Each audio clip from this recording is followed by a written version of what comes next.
Well, I think all the parents watching tonight, this your biggest nightmare. Look, I got a 17-year-old, and he witnessed a shooting at a community center playing volleyball. Those things Awful. don't leave you. As a member of Congress, I sat in my office surrounded by dozens of the Sandy Hook parents, and they were looking at my 7-year-old picture on the wall. Their 7-year-old were dead, and they were asking us to do something. And look, I'm a hunter. I own firearms. The vice president is. We understand that the Second Amendment is there, but our first responsibility is to our kids to figure this out. In Minnesota, we've enacted enhanced red flag laws, enhanced background checks, and we can start to get data. But here's the problem. If we really want to solve this, we've got folks that won't allow research to be even done on gun violence.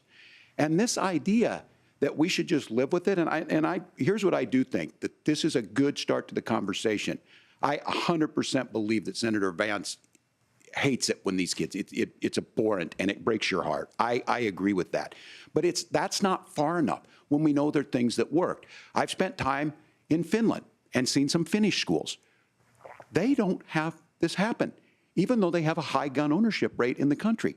There are reasonable things that we can do to make a difference.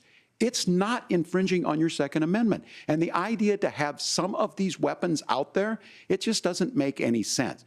Kamala Harris, as an attorney general, worked on this issue. She knows that it's there. No one's trying to scaremonger and say we're taking your guns, but I ask all of you out there, do you want your schools hardened to look like a fort?